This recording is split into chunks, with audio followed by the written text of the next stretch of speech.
Base बनाकर जा रहे हैं, तब भी लंकिनी ने देख लिया। क्या सुंदर व्यवस्था थी, लंका में कोई प्रवेश नहीं कर सकता। देख लिया तो वो क्या क्या कहने लगी हनुमान जी से कि जान ही नहीं मरम सट मोरा और मोर आहार लंक कर चूरा। कहती है ए कहां जा रहा है, मेरा मरम नहीं जानता। जो लंका में चोरी करता है, लंका में जाता है, उसका मैं आहार करती हूं, खा लेती हूं। हनुमान जी बोले कितनी झूठ बोल रही है, कितनी झूठी है। अरे चोरों को ही खाती तो सबसे बड़ा चोर तो यहाँ का राजा ही है, जो हमारी माता को चुरा कर लेके आया, उसे क्यों नहीं खाया तूने? झूठ बोलती। हनुमान जी बोले हमको लंका में जाना है, थोड़ा देखना है, जाएं। नहीं नहीं, कैसे, हमको निरादर करके नहीं जा सकते। हनुमान जी ने बोला तो ठीक है। तो हनुमान जी ने अपना शरीर बढ़ाया, मुठिका एक महा कपि हनी रुद्र बमत धरणी डलमनी। धरती पर गिर पड़ी बमन करते हुई, मानो खून की उल्टी करती, अधमरी हो गई। हनुमान जी ने मारा नहीं है। हनुमान जी अगर मुष्टिका मारते, हनुमान जी की मुष्टिका को रावण से नहीं कर पाया। वो रावण जो कैलाश पर्वत को, सुमेरु पर्वत को उठाता है, वो हनुमान जी की मुठिका को सहन नहीं कर पाया, तो लंकिनी सहन कर सकती थी। मारा नहीं है, मुठिका नहीं मारी। हनुमान जी कहते हैं मैं स्त्री पर हाथ नहीं उठाता हूं, इसलिए मुठिका रख देता हूं सिर पे। तो मुठिका रख दी, रखते ही पवन करते हुए नीचे गिर पड़ी और अधमरी होकर हाथ जोड़कर कहने लगी पुनि समार उठी सोलंका, पुनि समार उठी सोलंका, जोर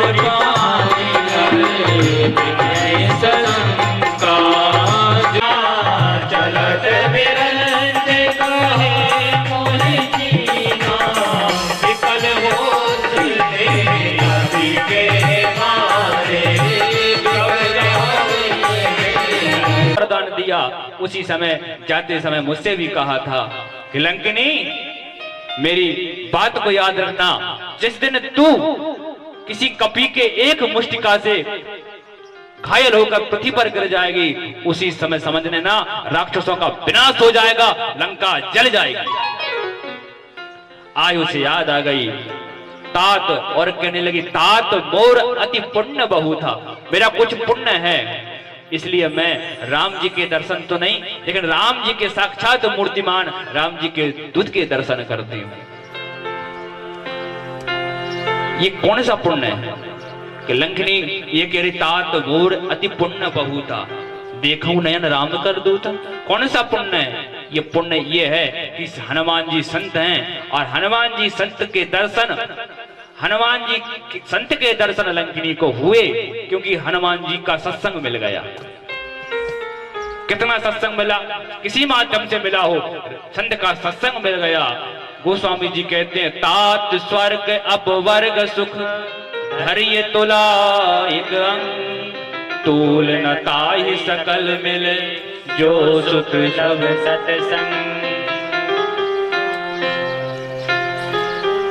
स्वर्ग का सुख, तात स्वर्ग अपवर्ग, स्वर्ग का सुख एक पढ़ने पर रखिए और एक पढ़ने पर सत्संग रखिए, तो सत्संग भारी पड़ेगा स्वर्ग के सुख से। अब हनुमान जी महाराज नगर में प्रवेश करते हैं।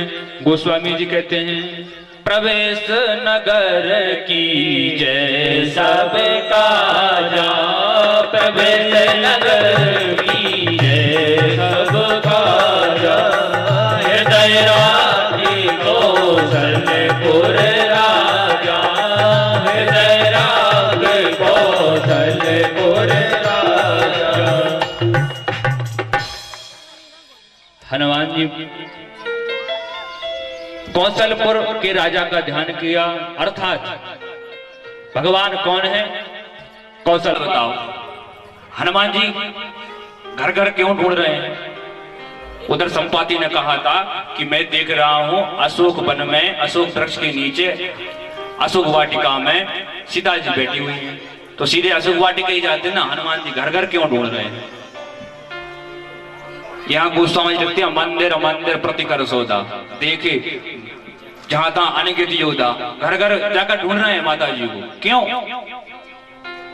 क्योंकि जब संपाति ने बताया था तब हनुमान जी नेत्र बंद कर कर बैठे हुए थे, राम जी का ध्यान कर रहे थे। क्यों कर रहे थे? क्योंकि स्वयं प्रभा ने कहा था कि नेत्र बंद ना हो, यहाँ हो यहाँ हो, इसी मंदिर मंदिर प्रति कर सौदा।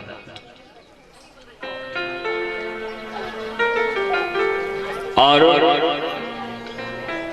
रात्रि में जब ढूंढते ढूंढते देखा, विचार करने लगे, एक मंदिर अलग बना हुआ देखा, एक मकान जो घर था वो अलग बना था, लंका नगरी में ही था, लेकिन जी के आयुध बने हुए। विभीषण जी के मकान के सामने आयुध बने थे, धनुष बाण बना था, धनुष बना था, बाण बना था, ऊर्ध्वपुंड श्री लगा हुआ भगवान का तिलक स्वरूप बना हुआ था। रामायुध अंकित ग्रह शोभा वर्णि न जाय, नव तुलसी का वृंद तहां देख हरस कपीराय। हनुमान जी ने देखा तो सही, ये तो रामायुध है, राम जी के आयुध बने हुए हैं, राम जी का स्वरूप बना हुआ है, रामायुध है। लंका में विचार करने लगे, लंका निश्चर निकर निवासा, यहाँ कहां सज्जन कर वासा। ये तो लंका राक्षसों का नगर है, यहाँ कोई साधु पुरुष नहीं रहता होगा, यहाँ कोई सज्जन पुरुष नहीं रहता होगा, फिर आयुध कैसे बनवे? मन में तरक करहे कपिलागा। राम जी की कृपा देखिए, उस समय क्या हुआ? कई समय विभीषण जागा, विभीषण जी जग गए, और ऐसे नहीं जगे, राम राम ते ही सुमरन कीना, राम राम जपने लगे विभीषण जी।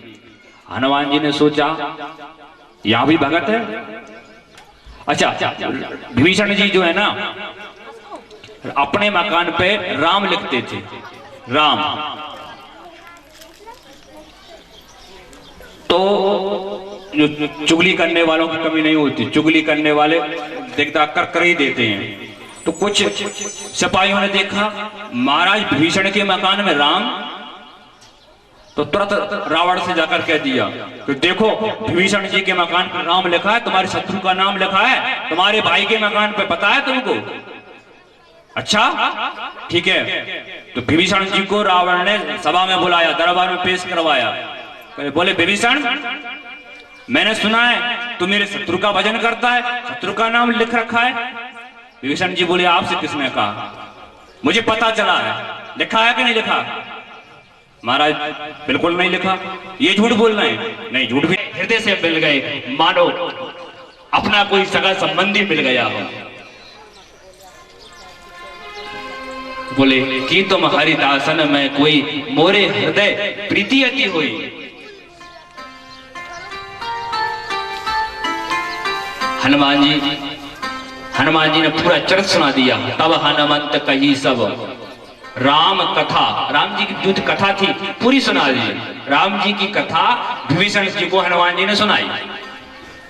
जब कथा सुनी, भक्त वो है जो राम जी की कथा सुनकर नेत्रों से आंसू और शरीर गदगद हो जाए। कोमल सी जीव को 32 दांत रहने नहीं देते, जरा सी बेचारी नेक इधर उधर हो तो काट लेते, जीव नहीं रहने देती। एक दिन जीव ने सोचा मत करो यार मुझे परेशान, नहीं कहेंगे दिन तुम 32 को तोड़वा दूंगी मैं। दांत नहीं माने, और एक दिन कोई टीआई साहब निकले और जीव ने जाकर के गाली देना शुरू कर दिया। और टीआई साहब को गुस्सा आया, पकड़कर मुंह में दिए तो साले 32 बाहर निकल आए। तो जीव तो विभीषण जी कहते हैं जिमि दासन मैं जीव बिचारी, मैं उसी प्रकार से लंका में रहता हूं। महाराज हम राक्षस वंश में जन्म लिए हैं, इस तामसी शरीर है हमारा, तामस तन कछु साधन नाई। साधन कुछ भजन नहीं जानते, कुछ क्रिया नहीं जानते, नाम कैसे जपें, कैसे भजन करें, कैसे क्रिया, कुछ नहीं जानते। तामस तन कछु साधन नाई, ना तो भगवान के चरणों में प्रेम है। लेकिन मुझे एक भरोसा है, एक भरोसा हो गया क्या? अब मोए भाव भरोस हनुमंता। विभीषण जी कहते हैं अब मोए भाव भरोस हनुमंता, बिन हरि कृपा मिले नहीं संता। अब मोए भाव भरोस हनुमंता, बिन हरि कृपा मिले नहीं संता। संत और संता, हनुमान जी संता है। संता वो होता है जो सीधे राम जी से मिला दे, ऐसा ही है ना। संत वो है जो भक्ति पर पथ पर चला दे, वो संत। और जो सीधे डायरेक्ट प्रधानमंत्री से मिला दे, उसे क्या बोलती हैं? जो निज सचिव होगा भगवान का, प्रधानमंत्री का, वो डायरेक्ट मिला देगा। ऐसे हनुमान जी महाराज संता हैं। अच्छा, नारद जी भी संता हैं, जिनको दया, थोड़े में दया आ जाए वो संता है। हनुमान जी को विभीषण जी पे दया आई और नारद जी को जयंत पे दया आई। नारद देख विकल जयंता, लागी दया कोमल चित संता। तो क्या किया नारद जी ने? उधर उधर नहीं पहुंचाया जयंत को, कहा जा सीधे चरणों में गिर जा, रक्षा करेंगे। जयंत गया, चरणों में गिर गया, भगवान ने स्वीकार किया। आज विभीषण जी को भी हनुमान जी मिल गए, मानो राम जी मिल गए।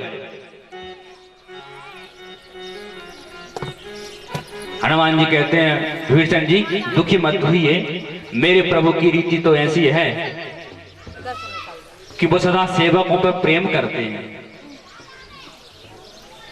सुनाओ विभीषण प्रभु की रीति, करें सदा सेवक पर प्रीति। मेरे प्रभु का नियम ऐसा है कि वो अपने सेवकों पर प्रेम करते हैं। प्रेम कैसे करते हैं? भले ही तुम निशाचर हो तो मनुष्य है, तो मनुष्य योनि में जन्म लिया है, भले ही वृत्ति से राक्षस योनि में जन्म लिया हो, लेकिन हमको देखो, हमारा शरीर क्या है? हम बानर योनि में हैं। और बानर का कोई प्रातकाल बंदर बोल दे, नाम लेकर बुला ले, उसे सारे दिन भोजन नहीं मिलता है। हम ऐसी योनि में जन्म लेने वाले कामी बानर हैं, लेकिन उन प्रभु की दया देखो, उनने हमको भी स्वीकार कर लिया। विभीषण जी दुखी मत होइए, आप उनकी शरण में जाएंगे तो तुमको भी स्वीकार कर लेंगे। कह दिया, हनुमान जी ने कह दिया, उनकी शरण में जाओगे तो तुमको भी स्वीकार कर लेंगे, चिंता मत करिए विभीषण जी। और इस प्रकार दोनों भक्त भगवान की चर्चा करते हुए कहा, मैं माता सीता की खबर लेने के लिए खोज करता हुआ आया हूँ, कहाँ है? तब विभीषण ने सारी युक्ति बताई और कहा उस अशोक वाटिका में, उस अशोक वृक्ष के नीचे माँ बैठी हुई है। तब हनुमान जी ने अपना छोटा सा रूप बनाया और उस अशोक वाटिका में हनुमान जी चले जाते हैं।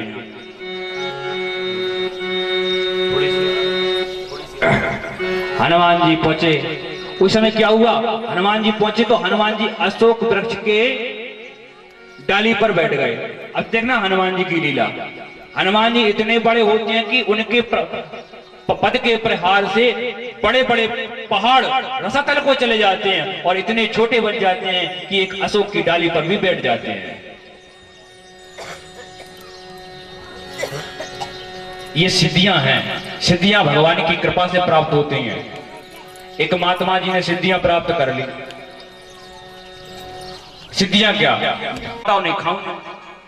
और महात्मा जी परेशान, काम बताएं तब तक तो ठीक, और काम नहीं बताएं तो खावे के लिए तैयार। महात्मा जी परेशान, दौड़कर अपने गुरुजी के पास गए। गुरुजी हमने जिंद सिद्ध कर लिया।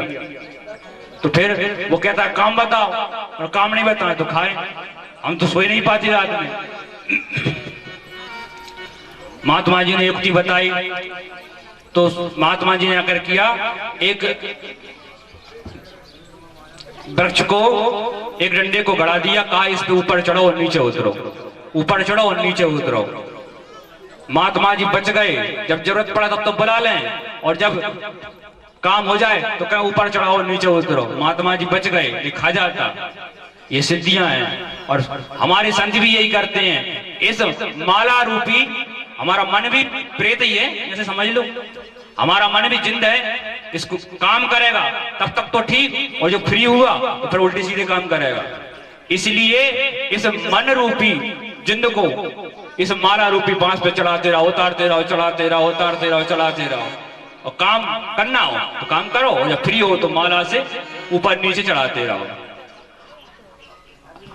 हनुमान जी महाराज उसी समय क्या हुआ, लंकाधिपति रावण अपनी मंदोदरी के साथ में उस अशोक वाटिका में आता है और सीता को बहुत प्रकार से त्रासित करता है और कहता है, सुंदरी यदि 1 महीने में तूने मेरा कहा नहीं माना तो मैं ये कृपाण से तेरा शीश काट दूंगा। ये चंद्रहास देख रही है, ये चंद्रहास से मैं तेरा शीश काट दूंगा।